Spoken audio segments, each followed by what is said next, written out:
घटना आहे मंचर गारगोटी एसटी आगाराची। पुणे नाशिक जी बस होती त्या बसमध्ये एक हृदयद्रावक आणि अत्यंत भयंकर प्रकार घडलेला आहे। त्या तिघी सुद्धा मैत्रिणी होत्या। त्यातील एक मुलगी आपल्या माहेरी चालली होती, परंतु काय घडलं पहा। त्यापूर्वी तुम्ही चॅनलवर पहिल्यांदा आला असाल तर चॅनलला सबस्क्राइब जरूर करून घ्या। बसमध्ये त्यांच्यासोबत असा काही प्रकार घडेल असं त्यांना कधीच वाटलं नव्हतं। ही घटना रात्री 9 वाजता घडली, यामुळे अक्षरशः सर्व स्तरातून महाराष्ट्रातून संताप व्यक्त होतोय। या तिघी जण बसनं प्रवास करणार होत्या, परंतु त्यांचा जो प्रवास आहे तो थोडासा लांबेल असं त्यांना वाटलं नव्हतं, कारण रात्रीचे 2 वाजले होते। यामध्ये 3 मैत्रिणी होत्या, स्नेहा, विद्या आणि काजल।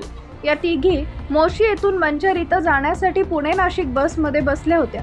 काजलचे माहेर कळंब असून तिची आई आजारी असल्यानं तिला भेटण्यासाठी त्या चालल्या होत्या।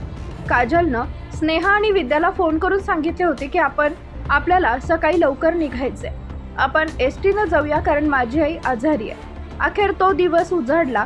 स्नेहा, विद्या आणि काजल मंचर इथं आपल्या बस वाहकाला म्हणाल्या की आम्ही नारायणगावचे तिकीट काढतो, आम्हाला कळंब इथं सोडणार का? त्यावेळी कंडक्टर म्हणाला ठीक आहे, मी तुम्हाला तिथं सोडतो। रात्रीचे 9 वाजले, अंधार पडू लागला।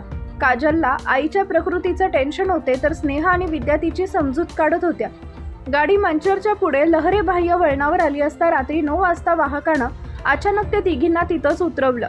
त्या म्हणाल्या तुम्ही आम्हाला कळंबला सोडणार असं म्हणाला होता, आम्ही नारायणगावचं तिकीट काढलं होतं, हे काही बरं नाही, एवढा रात्रीचा अंधार आहे, आम्ही काय करू, आमच्यासोबत बरं वाईट घडलं तर? कंडक्टर काका असं काही करू नका, आम्हाला रात्री सोडू नका।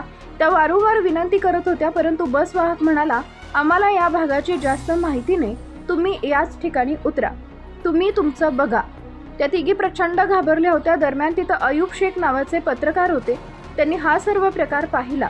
त्यांनी जवळ जाऊन विचारलं काय झालं, तेव्हा काजलनं सर्व हकीकत सांगितली।